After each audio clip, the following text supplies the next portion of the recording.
Well, good morning. It's Monday, November 11th, 2024, and welcome to episode 803 of the Lots Project Morning Show, where the coffee is strong, the opinions are stronger, and everything is always filter free. I'm Brian, your host, and today I'm enjoying a Silver Bullet blend from foodforestfarms.com, where you can get 10% off with discount code LOTS10. That's LOTS10, and the shipping's always free. While you're there, check out C4 Club. Awesome monthly coffee club where you can get pounds of coffee shipped directly to your door.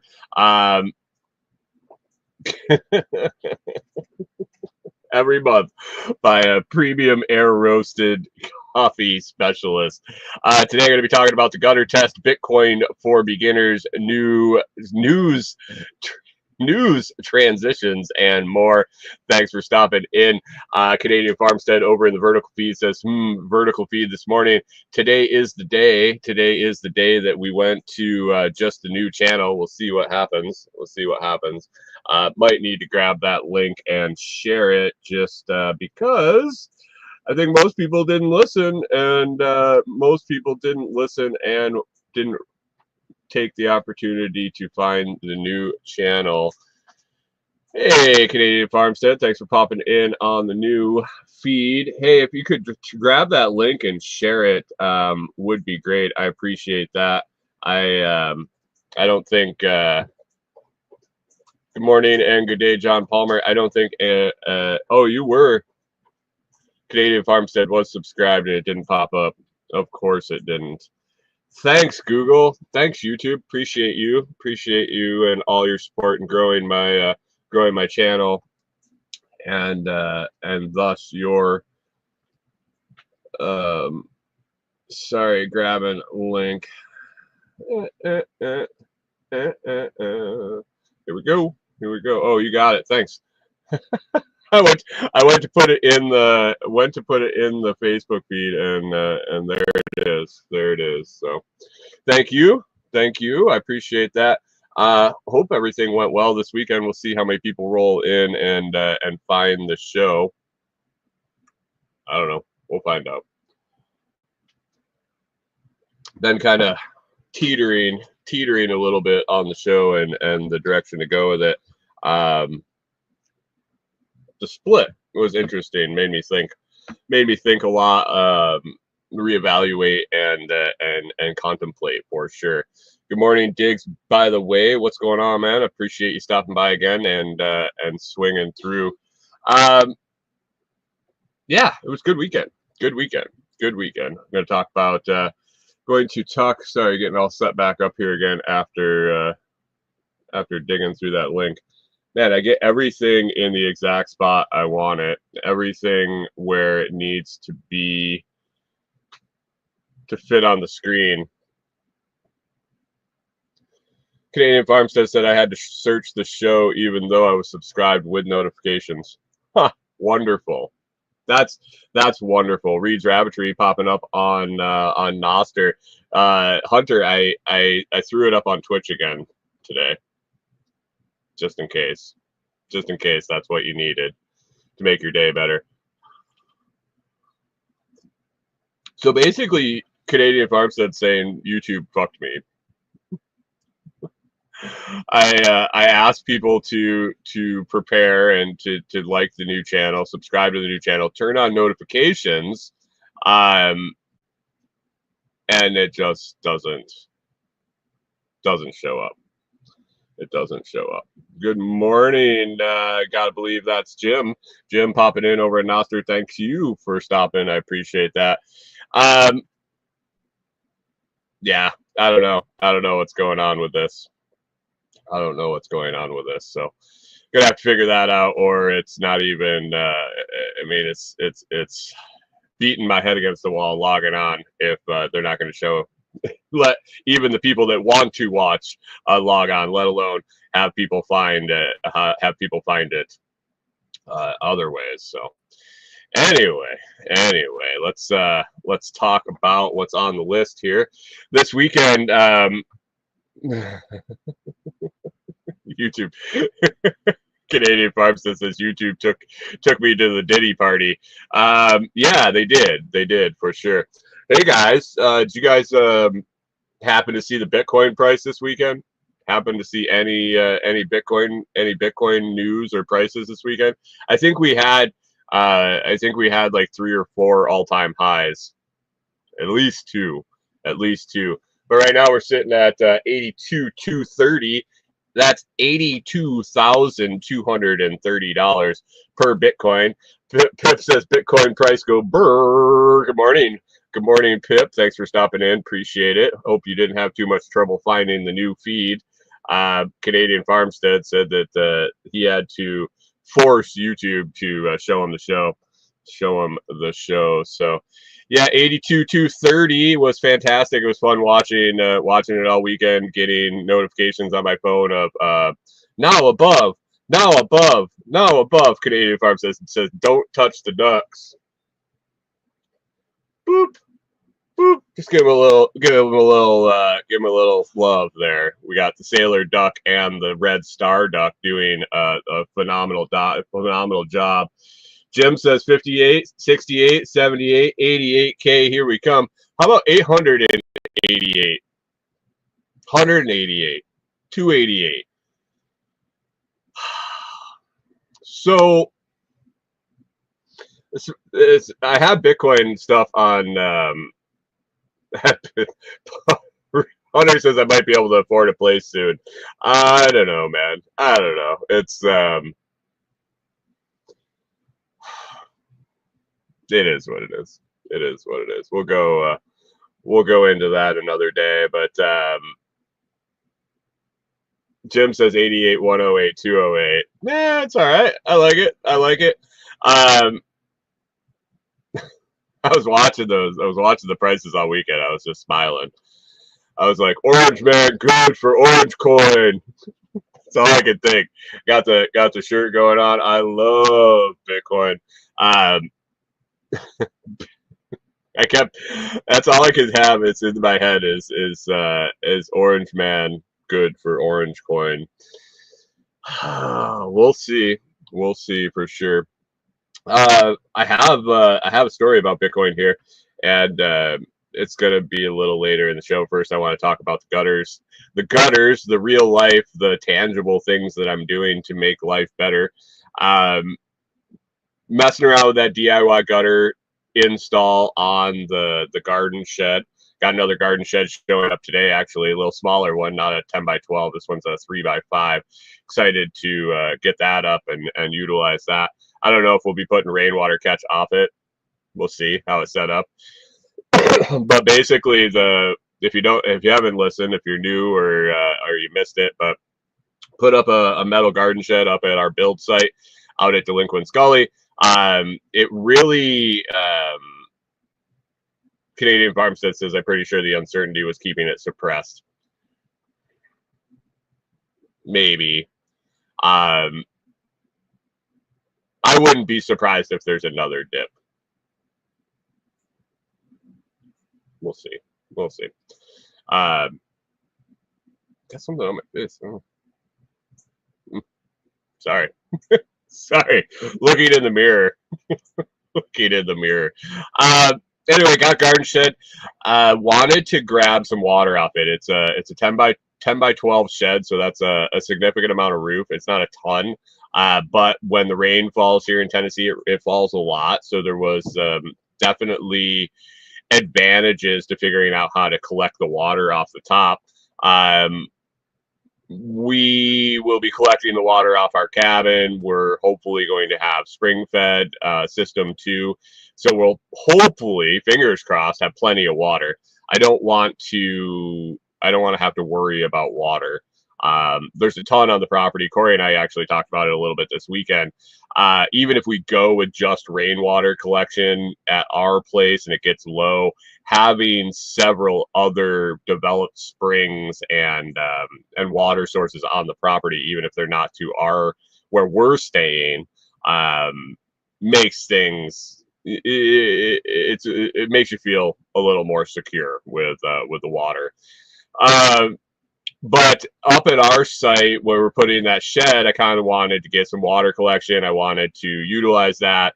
It was a chance to do a little bit of thinking, a little DIY project, because the way the shed was and the way that it was constructed, I couldn't attach normal gutters to it.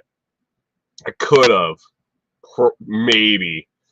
I don't know. I looked at it a bunch of ways, and it didn't really lend itself to the traditional gutters or eaves troughs if you're above the border.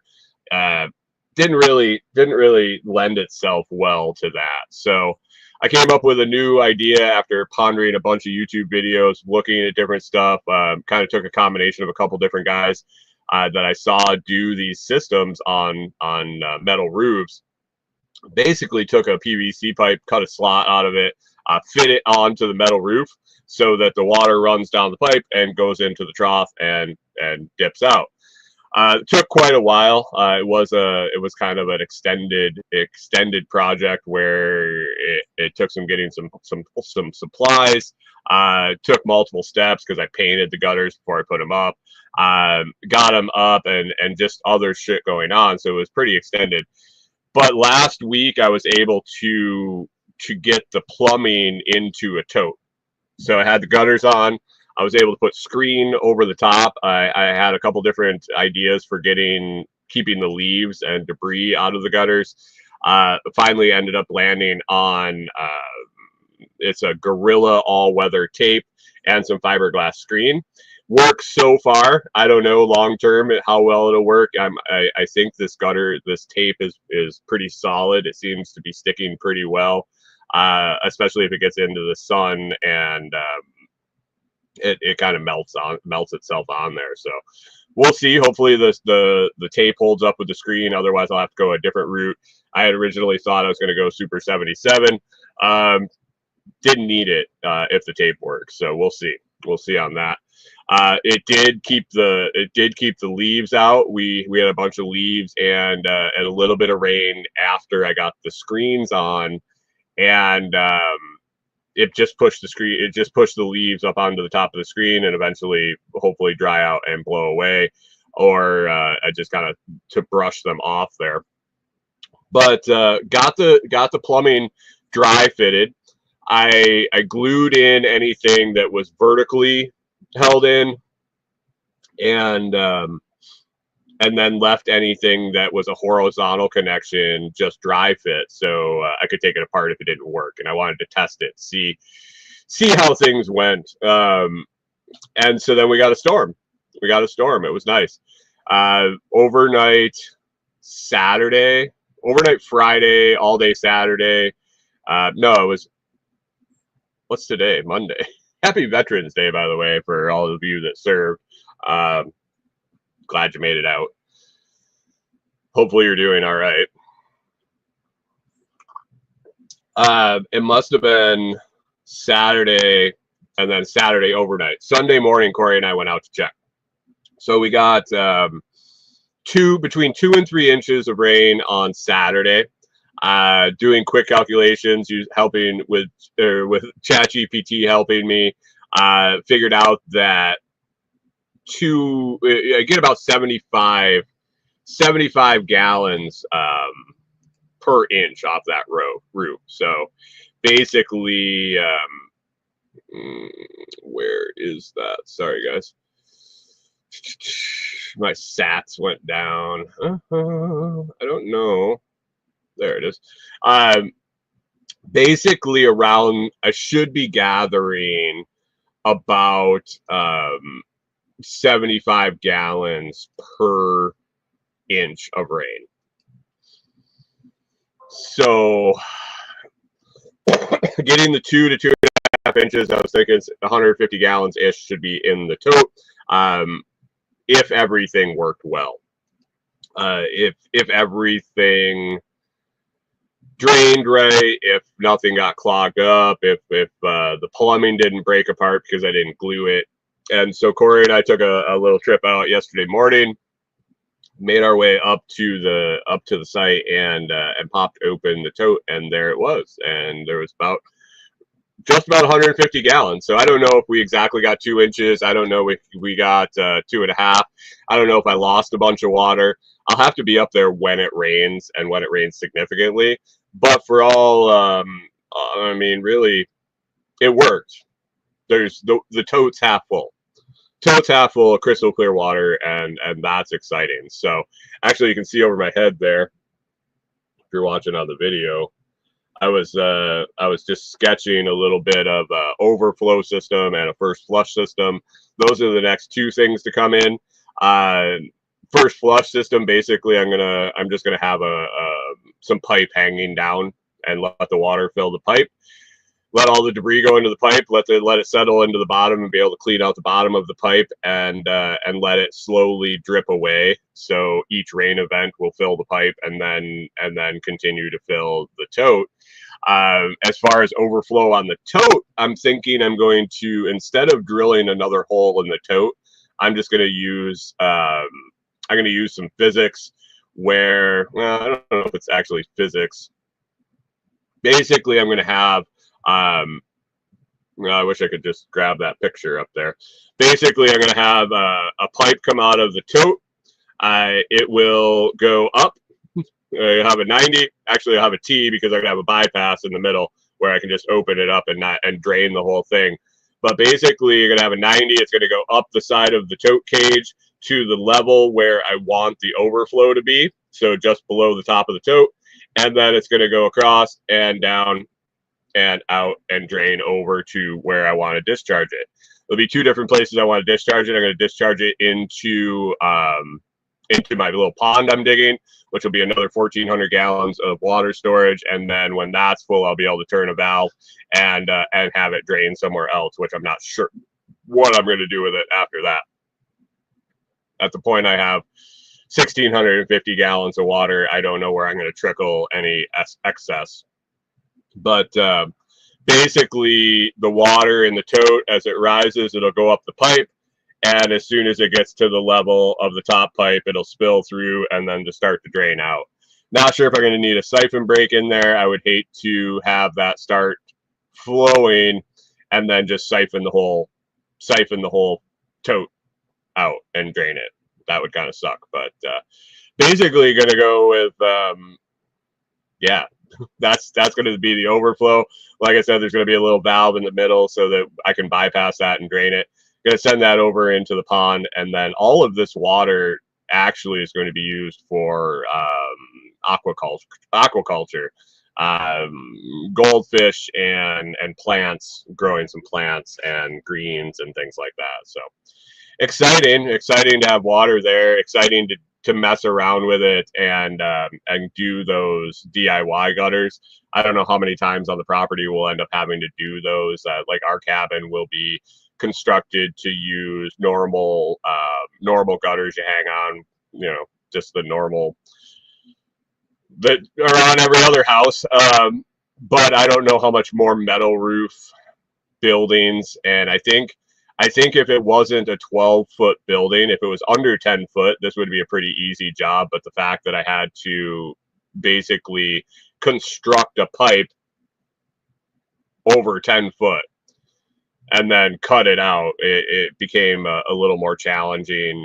And but everything else, as far as hanging it with the metal strapping, the screen was a little wonky. That could probably get dialed in a little bit better. But it was a pretty simple system, all in all. So it was a fun little project. We'll wrap it up. I think I need a little bit more pipe to complete the piping, and I need to do a little bit more work on the pond before I start collecting the overflow in the little pond. So that would be good. It'll be good. As far as the build site, I think should be heading to the builder this week, or the supplier this week or next week, and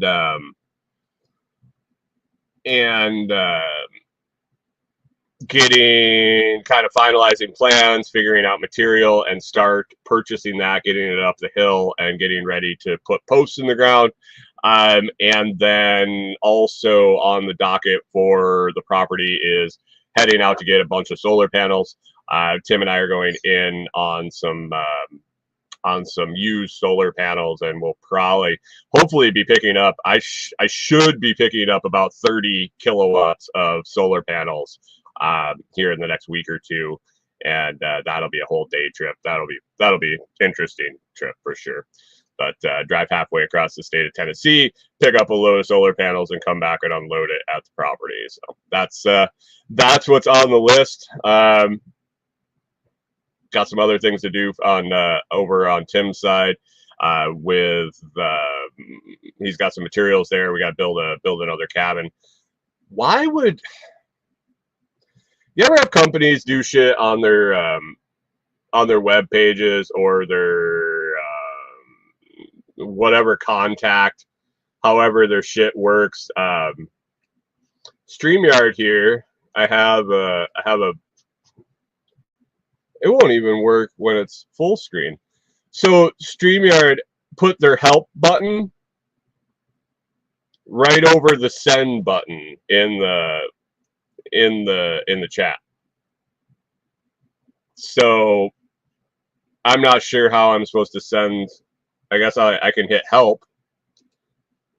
I can hit help and ask them, how do I send a message in the fucking chat with your help button over the send? Jesus, I like literally, yeah, interest. I just don't know. I don't know. Anyway, so that's a little update on the property, on the cabin build, and moving forward on that. So that was a win to get out there and check out the water situation. And Canadian Farm says they're helping. Yeah, they're really helping for sure. So that's why I don't have any comments in the, well, other than the fact that nobody's watching the vertical feed, the fact that I can't even send a message over there. Can't send a good morning. I can't answer anybody if someone happened to stop there and leave a message. Silver Bullet blend is fantastic. Tired Monday morning. I couldn't go to sleep last night for some reason. I was sleeping very well this morning when I got up, or when I had to get up. Yeah, so it's a good weekend. Corey and I hung out. Corey had Friday off. We went to town. We went to lunch. We went over to Charlie's Pizza on the way. Don't get to have Charlie's very often now since they stopped doing their food truck and coming to town here. It's like a half an hour away now, so to take the time out to drive there, it's not as good if we order it and take it to go. So we'll eat there. And I mean, now that the weather's a little better, it's easier. But it was tough leaving the dogs and running over there to eat. And it's a lot to go drive a half an hour to eat and drive home, and it's not really in the direction of anything in particular. So we didn't get to go as often, and especially not once a week like we were doing with when the food truck was coming. And got to see Charlie, got to see the staff there. They're pretty cool people. Enjoy talking to them. They're always super friendly, and the food is great. And he told us that his buddy is actually coming down, and they're going to fire up the food truck again and start coming to Saltillo again weekly. So Brian's going to get fat again with his pizza again. Gonna get fat again. Yeah, so Charlie's is gonna come back. That's exciting. I was wondering if he was gonna open that truck back up after he had his brick and mortar location, and he had kind of wavered and said that he was just gonna do events, some of the bigger events and things like that. But it sounds like one of his buddies needed something to do, and he's gonna come down and learn how to make pizzas in the pizza truck. So pizza coming back to town here. Trump wins and everything. Trump wins, the new mayor here, all the new aldermen here in town, and now everything's going to go back to normal, I guess. So I was popping around on the interwebs this weekend doing some work on affiliate stuff and the new podcast. By the way, new episode of the podcast out today. You can check that out at Director Detour. You can put that in your podcast player. Promoda was my guest today. A really cool guy from India, came over and has made his way in computer science, but along the way figured out that he's pretty damn good at coaching people, and transitioned into that, and wrote a book, and kind of follows the goal setting models. We talked a little bit about goal setting and different stuff, so check it out. Promoda is a great guy. Check him out on the show, and then follow him all over socials. Check out Direct or Detour on the audio feeds and over at the Patreon page. And yeah, just getting that rolling. That's episode 4. So just the beginning of that. It's just the tip. So, but I was on doing some work for that, and with Bitcoin going up, I have been taking notes, kind of preparing for the, I don't know if we call it onslaught, but the re-interest in Bitcoin, as it runs up, as the price goes up during bull markets. People want to know about it. They don't want to know about it when it's dropping. They don't want to know about it when they should be buying it, when it dips, when the bears come, when the price drops, when things contract and consolidate. Nobody wants to know about it when they could get it on sale. They only want it when it bumps, when it hits all-time highs, when it's in the news, when it's exciting, and it doesn't make sense. But anyway, I was thinking about doing some content, getting some plans together for probably the beginning of the year push, with some Bitcoin content, some Bitcoin products, as the Bitcoin shirts, and the jade and whatnot, as people get interested. And I saw this article. It's not an article. It's on MSN. MSN has a little slideshow. I gotta get back to the beginning. I got stuck on one of these slides in the middle. MSN has a slideshow. Let me get it up on the screen here. And Canadian Farmstead's message about their helping definitely rings true here. Let's see. You guys see that all right? I wonder if this goes there. Bitcoin for beginners.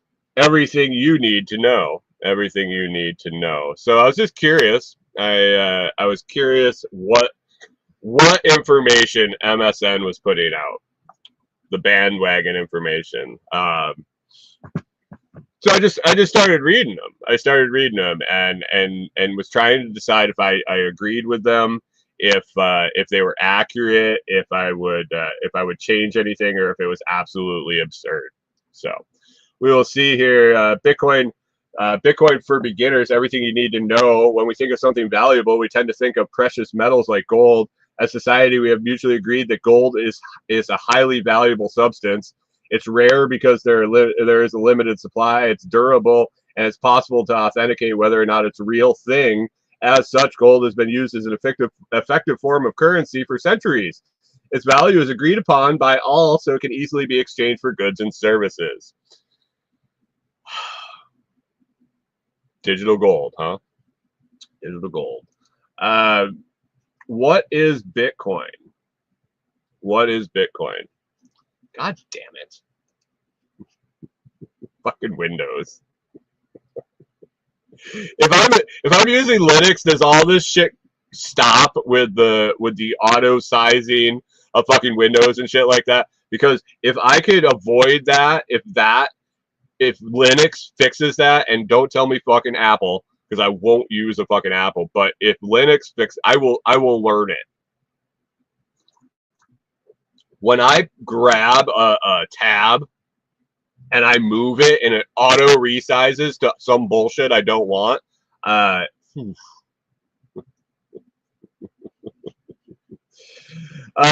is Bitcoin? Bitcoin is relatively new type of currency, just like the euro or the dollar, or nothing like either one of those.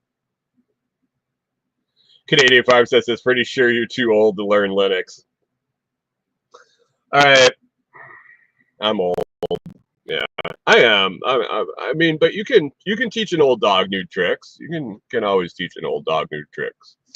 Bitcoin is relatively new type of currency, just like the euro or the dollar. This is the main difference, guys. The main difference between Bitcoin and the euro or the dollar is that it is completely digital currency, also known as a cryptocurrency. It's a piece of computer code that is used as a medium of exchange.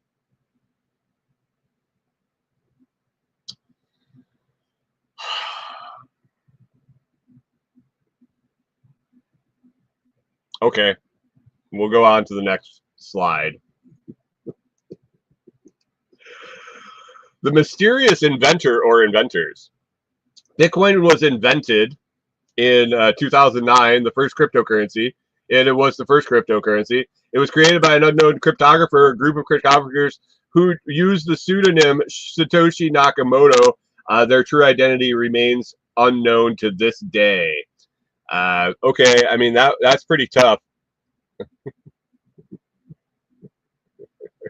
Canadian Farmstead says, that's how I describe Bitcoin, just like the euro or the dollar, pretty much exactly the same.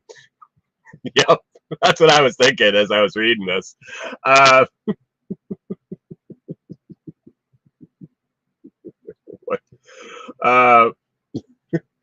Jim says we don't need a good definition. How is Bitcoin used? This was a good one too. Just like any other currency, you can store it in an online wallet like a bank account, exchange it for goods and services, and make payments with it. Unlike other currencies, you can use Bitcoins without involving a bank or other third party. I mean, I don't think they said anything technically wrong there. Storing Bitcoin. You keep your Bitcoins in a digital wallet. You guys got all your Bitcoins? Which can be accessed through your phone or computer. There's no central bank or organization behind Bitcoin. The currency is used on a peer-to-peer basis without control by any government, company, or financial institution. So nothing like the euro or the US dollar. Did the guy that did the fifth slide talk to the guy that did the second slide? Bitcoin value. The value of Bitcoin is determined by supply and demand. Therefore, it varies just like stocks. Oh, now we're bringing stocks into the great. We got to relate this to anything that anybody knows. It's just like the dollar, but not. It's just like stocks, but not. Current affairs and political changes can also cause the value of Bitcoin to increase or decrease quite abruptly. Reed's Rabbitry says, now, they did say for a brand new person. That's the problem, is they're starting new people confused. Bitcoin value, again, the value of a single Bitcoin has gone up from less than US $1 to in 2011 to more than 68,000 as of November 2021. Bullshit, it's November 2020. 68 and 21. When the fuck did they write this article? My God. Their latest numbers were 68,000. Well, is that the all-time high, maybe, when they wrote this? John Palmer says you have to remember talking to people who know nothing about it. There's got to be a better... There has to be better analogies. if I tell you something is just like the dollar or the euro, the response to people that have no idea what it is like, well, why do I need it? Why do I need another phone if I already have a phone that works just fine? The people that are getting into it and we want to get into it have no motivation to. They don't just trust the dollar. I mean, they should. They should. Reed's Raptor says, okay, how would I describe it? I don't know yet. That's the magic button. But this was obviously generated by an AI, the further we get into it. This was actually right. There's a limit to the number of Bitcoins that can exist in the world. According to Bitcoin, there will... well, no, never mind. According to Bitcoin,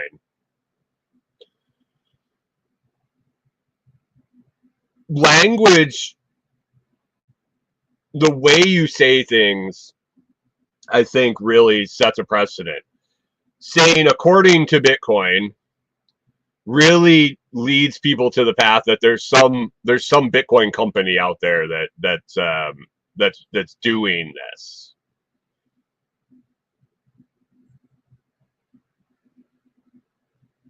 Jim says there's blocks on a chain. What else do you need to know? Yeah, it's a ledger. It's an accounting system. There's no coins. There's no Bitcoins. When we start putting the S on the bottom, I wish I had more Bitcoin. Do you use the plural of Bitcoins? If you're a whole coin, if you have 2.0 Bitcoin, do you say I have Bitcoins? I want to spend my Bitcoins. Do you speak of them as individual tokens? Canadian Farmstead says it's a Ponzi scheme. Right, it is. I mean, it is. According to Bitcoin, there will never be more than 21 million. This limitation helps to secure the value of the existing Bitcoins.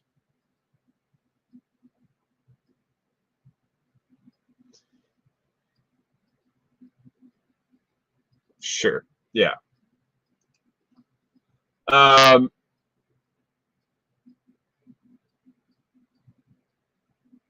Jim says, and you stack them in your mind. Right?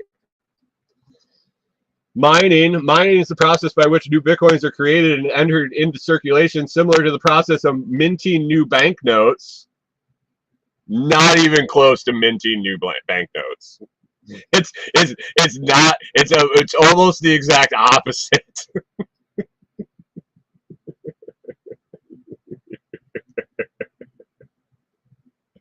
Got to stack them biddies. Mining is a painstaking and costly process.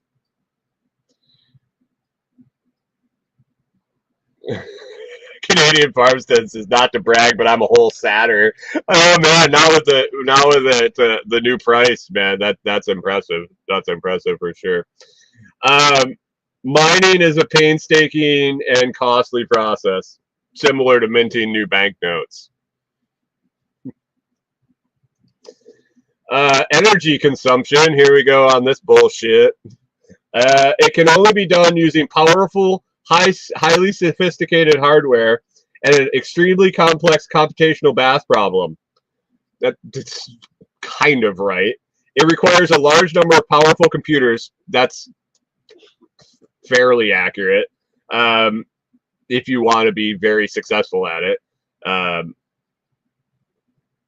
Which is why Bitcoin mining is said to have a high carbon footprint. Or you can just use excess runoff energy streams that no one's utilizing at the time to run miners.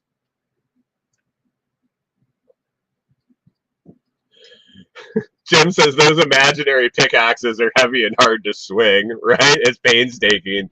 Oh man, the number of indentured servants that we have mining our Bitcoin. Whew. The labor is just unbelievable. How many Bitcoins are there? We already talked about this, didn't we? There are currently around 19,639,950 Bitcoins in existence. I don't know when this was made. Due to the way the mining system works, the process becomes slower and slower the more Bitcoins there are in circulation. It's expected that the limit of 21 million Bitcoins won't be reached until the year 2140. I can't say anything bad about that. 16 tons, and what do you get? A half a sat and a little more sick. Buying Bitcoins. You guys want to know how to buy some Bitcoins? Good morning, Take the Ride. How's it going?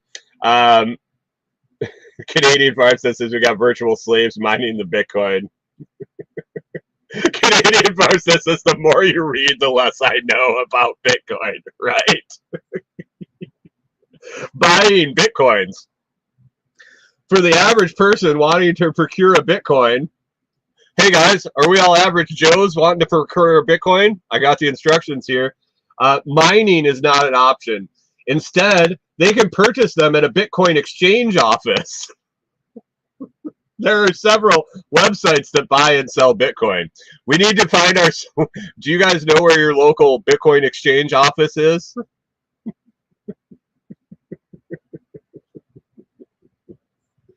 Jim says Reverend Hodl is someone to hold regarding Bitcoin mining. That is 100% positive.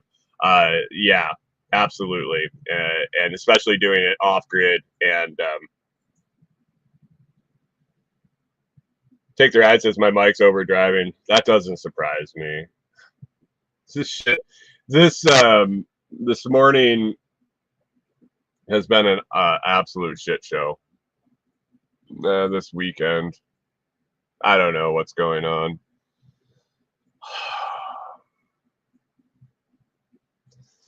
I think my mic cord is shitting the bed, and I might actually have to go and try to find a new one today.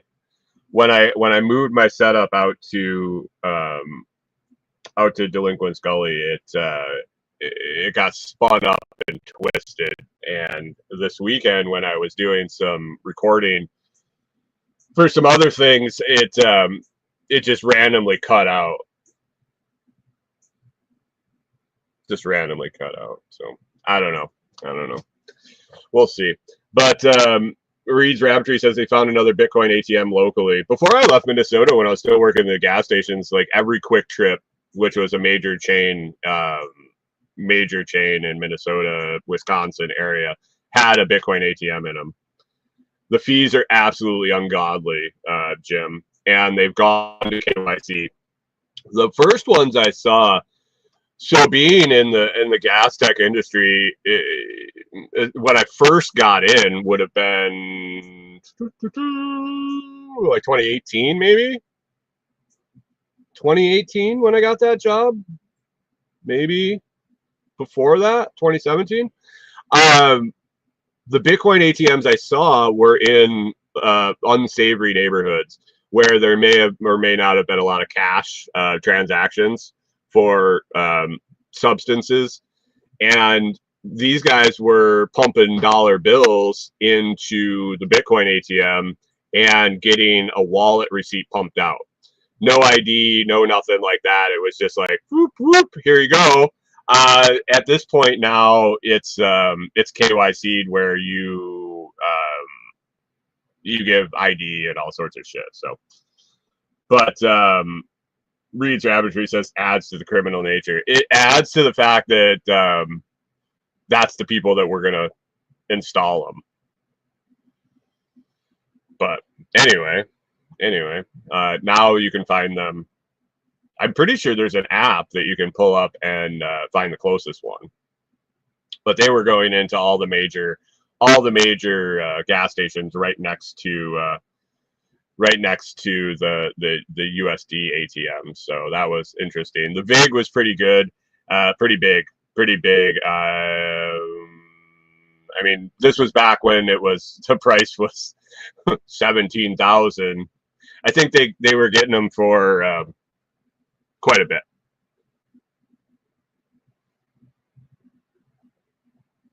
John Palmer says, living around Tulsa, it's hard to remember that Quick Trip isn't everywhere, except Quick Trip in Minnesota and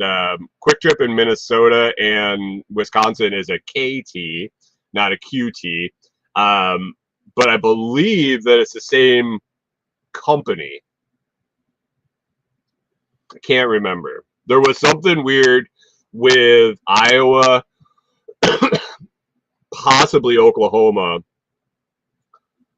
I can't remember how it all went. It didn't really matter for me. I didn't work out of Minnesota, Wisconsin, South Dakota, North Dakota. So,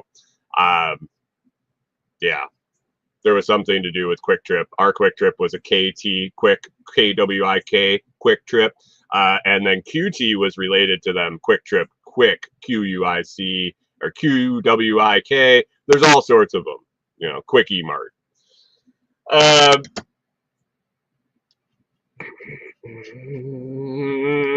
Next, buying Bitcoins again. The price of a single Bitcoin is astronomical these days.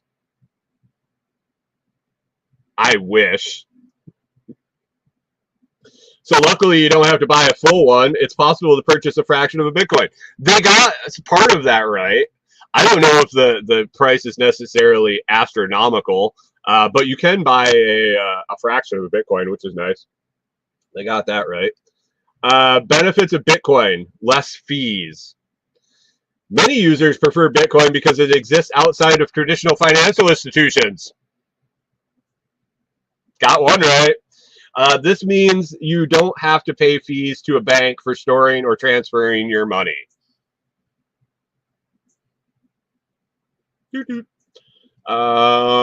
Benefits of Bitcoin, privacy. Oh, where did I go? There we go. John Palmer says Tulsa is the corporate office. Is it the corporate office for Quick Trip KWIK Trip? Pip says astronomical, not yet, right? To create a Bitcoin wallet, you don't need to provide the usual personal details like your name and billing address. No personal data is required to store and use this currency, meaning it provides a high level of privacy to its users. Did they rehash this fucking article? I love that they have if you're watching the video, they have the anonymous Guy Fawkes, Guy Faux, I don't even know how to fucking say it, the mask. And these guys are all wearing ski masks using their computer. Hunter wants to talk about adds to the criminal nature, quote unquote. There you go. There you go. Privacy. If we want privacy, we're criminals. The dark side. The dark side, guys. For this reason, because of the privacy, Bitcoin is popular on the dark web, where drugs and weapons are traded. The anonymity is naturally appreciated by those involved in illegal activities online. Jim says, how many articles have been rewritten by AI? Yeah, this is MSN, so MSN, so yeah, ransom. Oh boy, ransom. Bitcoin is also preferred payment method for online scammers looking for ransom. A common scheme is for the perpetrator to email someone saying they have hacked them and access compromising information or photos that they will share if a ransom isn't paid. Wait, what? Pip's wondering if they pulled an article from 2019. Yeah, I didn't. I'll see what the date is here in a second. Anonymous but traceable. Although Bitcoin wallets and users are anonymous, the currency system of transparency means that all transactions are public and traceable. All criminal transactions can be tracked, even if the user's identity is unknown. What's more, anonymity is lost once the user tries to convert their Bitcoin into non-digital currency like the euro or the dollar.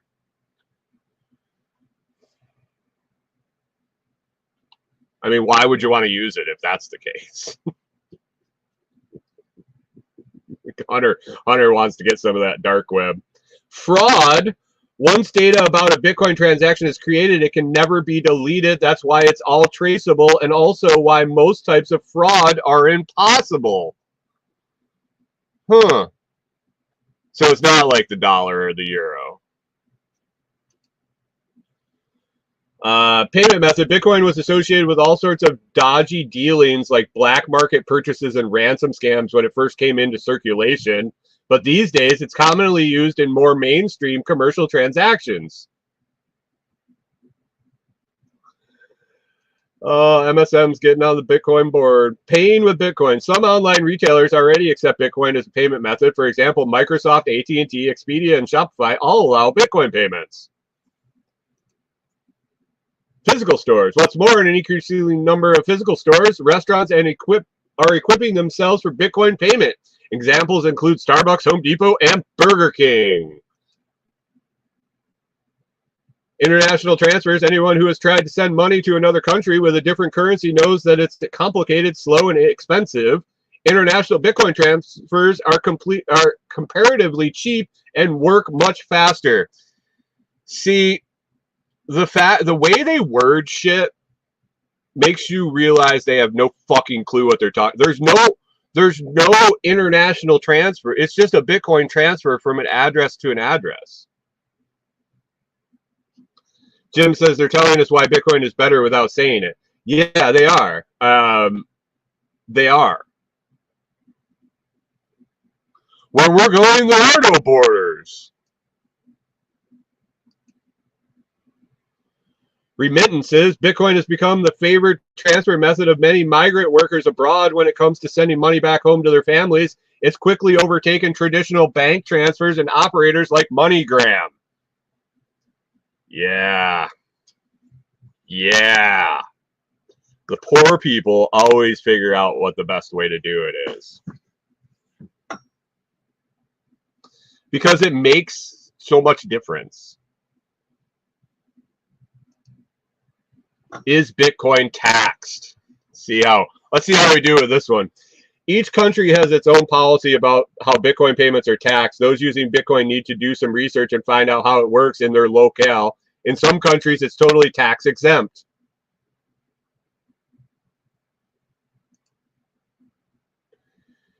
Bitcoin ATM. Vancouver in Canada was the first city to have a Bitcoin ATM, but they can be found all over the world. Now you can enter your Bitcoin address at an ATM, put cash in, and you'll receive Bitcoins in your digital wallet in return. Although they're much rarer, some Bitcoin ATMs actually allow you to convert your Bitcoins into cash. Whoa. Why?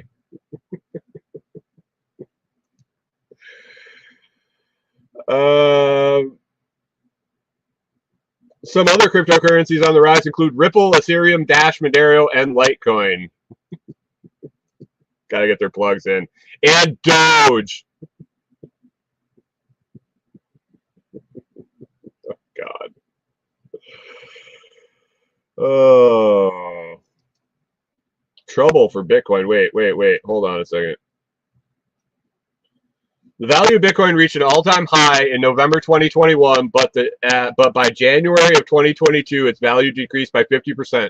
This drop came after the U.S. Federal Reserve announced a policy change that would impact Bitcoin exchange rates. This just goes to show how volatile the cryptocurrency market can be. Don't get into Bitcoin, guys. It's like that.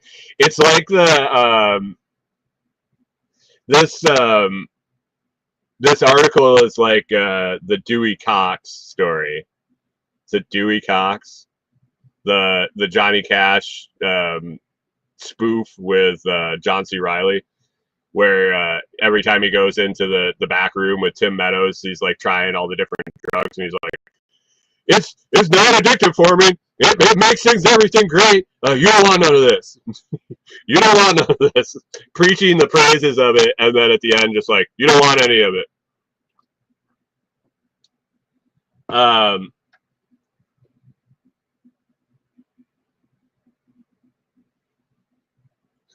Pip says Bitcoin can get you access to passports just in case you need to flee a collapsing first world country.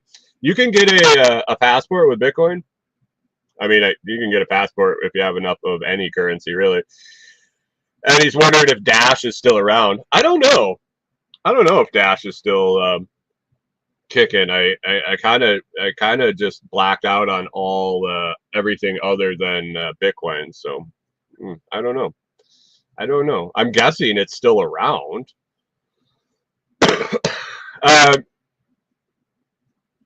So it's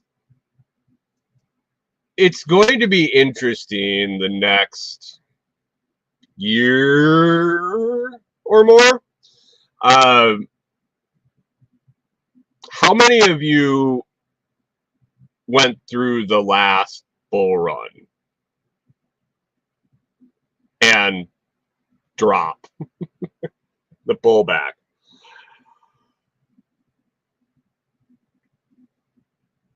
Pip says, was it Ecuador that asked for 3 Bitcoin investment and issue a visa? I believe that is El Salvador, and I think it's 2 Bitcoin. Have to ask Scramblin'. He is hot on that to open a coffee farm in El Salvador. Canadian Farmstead was around for the ride. Lots of people get interested in Bitcoin when the price goes up.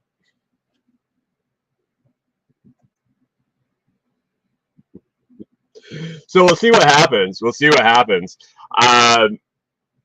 with the incoming president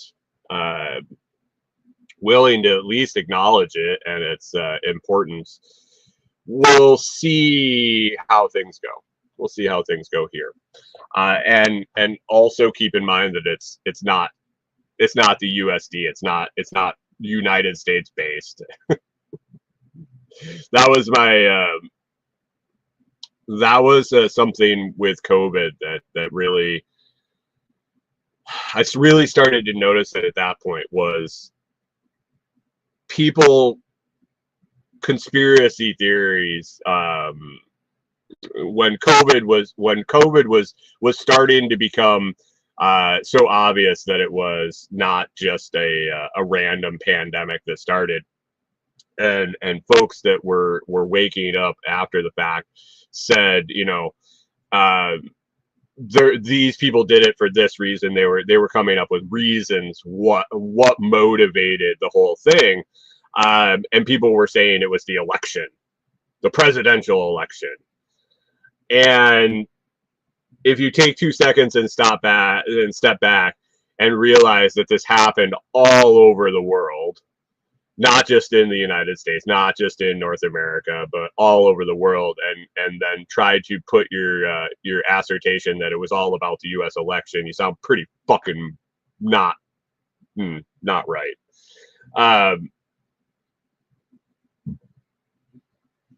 Canadian Farmstead says, told a friend about ShakePay a few months ago. He just messaged me the other day. Yeah, I have a couple of those friends.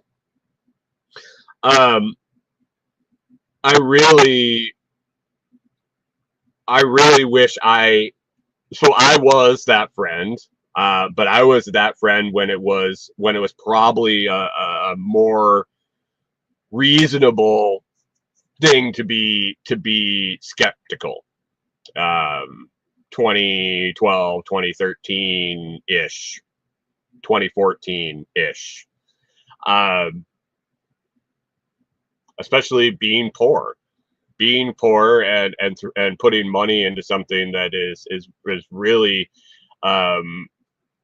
it was hard to buy. It was hard to use. No one used it.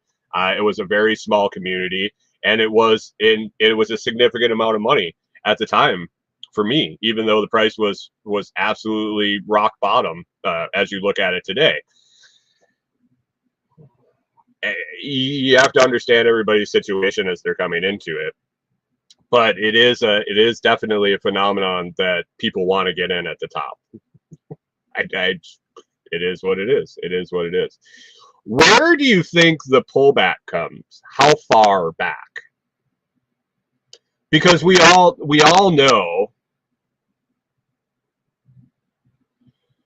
Reed's Rabbitry said, right at $100, I couldn't afford food, and that was the thing. It was a $12 Bitcoin. The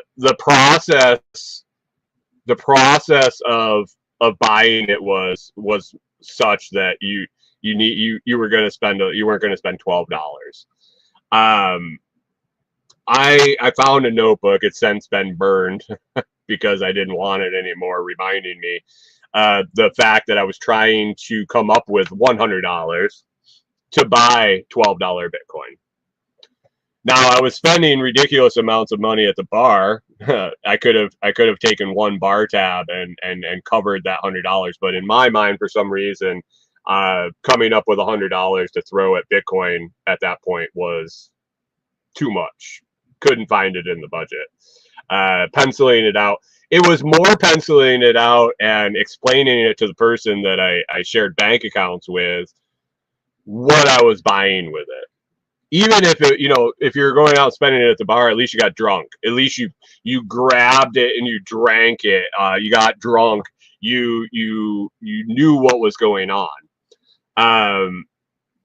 Taking $100 and buying Bitcoin with it in 2012, 2013, whenever that was a totally different story. I wish I did. I wish I had. Because you think about the fact that, well, and you don't know. Maybe you bought it and then sold it when it went up to $100. If you bought Bitcoin at $12 a coin and it went to $200 a coin, are you satisfied? Do you see the potential, or do you feel like you got lucky? Are you satisfied with your gains? Do you buy more? Do you push on? And you got to put yourself back in that time. You got to put yourself back in the uncertainty of what it was. At this point, I think anybody that's been in and around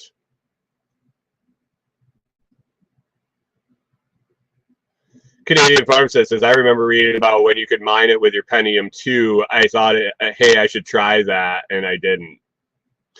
So around that time, I was at a job where we had like 80+% of our time on the clock was just spent sitting on a computer. We were monitoring control systems for the majority of it.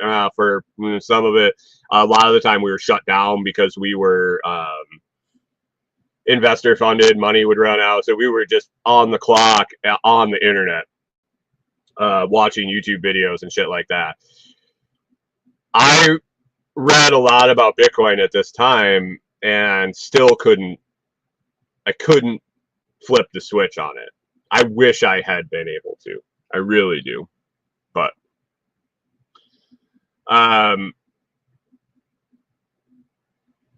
Jim says, I should have bought IBM, I should have bought Xerox, I should have bought Yahoo.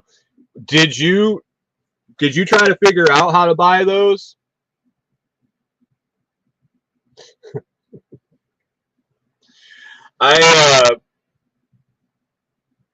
Yeah. Coulda, woulda, shoulda. Coulda, woulda, shoulda. Life would have been way different, and maybe not maybe not better.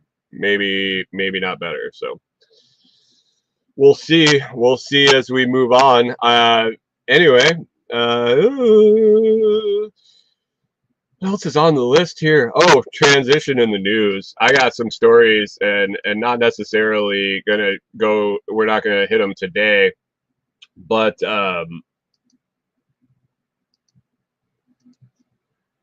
as I was looking through the news stories, So for days and days and weeks on end,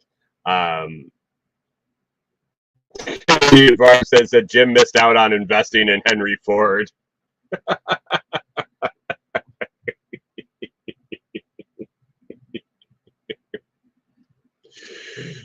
Jim laid a bet on how long Jesus was going to be on the cross.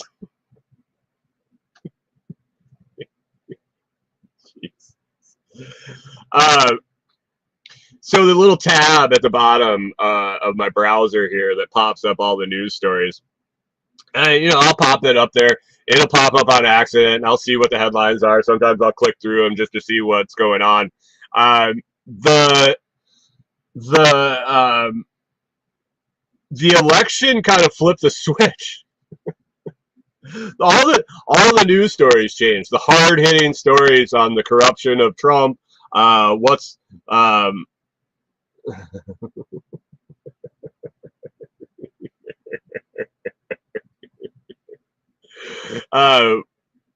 Just the headlines have completely changed since the election. It's almost like it was the most important election of a lifetime, except until it was done. Now we're just going to bury our heads, and we're going to talk about literally pulled up articles. The Bitcoin article is one of them. The headline for this one that we'll talk about later this week: bones from a 16th century shipwreck suggest left-handedness changes what happens to us when we die. It was an interesting article. 14 religious myths debunked by archaeological evidence. That one popped up. And a few other ones I got here on the list, but man, very, very little political shit in the feed anymore. One did pop up that concerns me.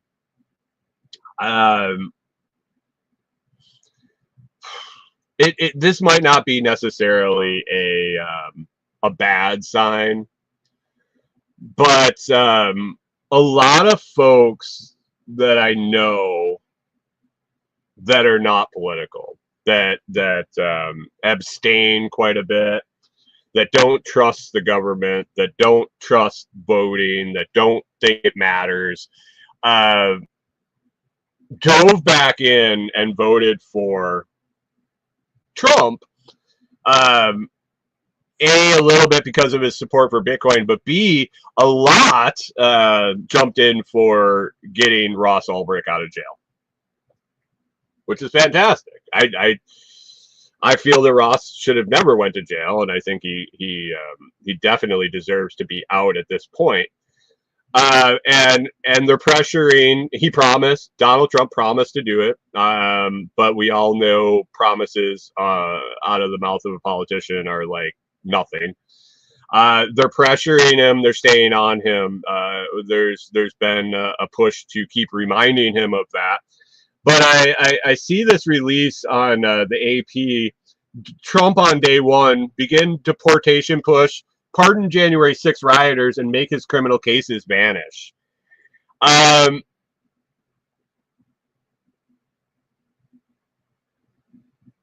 Canadian Farmstead says this is the time they push through the digital IDs and other things the right was against. Right. People are all excited because he was elected, and people stop remembering that he's not president until the end of January. Government still functions between now and then. It was the same. It is the same as it was the day before the election until the end of January. I read this whole article looking for a list of things that President Trump is supposedly going to be doing on day one of his presidency. It talks about last time he became president, he went in with a day one list where he was just going to do a bunch of shit to fix all Obama's stuff. That didn't really necessarily happen. And I searched this article for all the things that he's promising he's going to do on day one of his presidency this time. And unfortunately, I didn't see anything about Ross. But he said he's going to do it. We'll see. I really hope he does. I really, really, really hope he does. I hope he sticks to his promise. I hope it doesn't change him nonetheless. Like, it doesn't change his presidency or anything like that. I hope it happens. I just hope it doesn't fall through the tracks. I really hope it doesn't fall through the cracks, and I don't see it anywhere on this list of things that are coming from him on day one.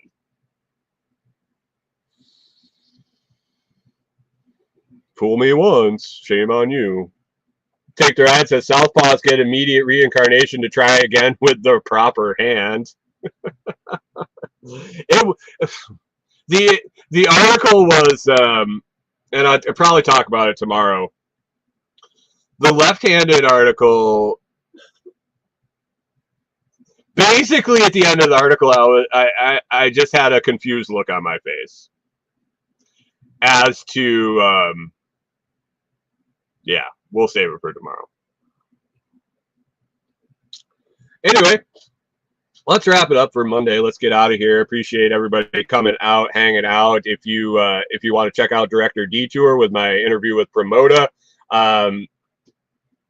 Mike Homestead said, did he say he would pardon him day one? He did, I believe. That he said he was going to pardon him, and he also started a push for day one, or that might have been Ross's supporters.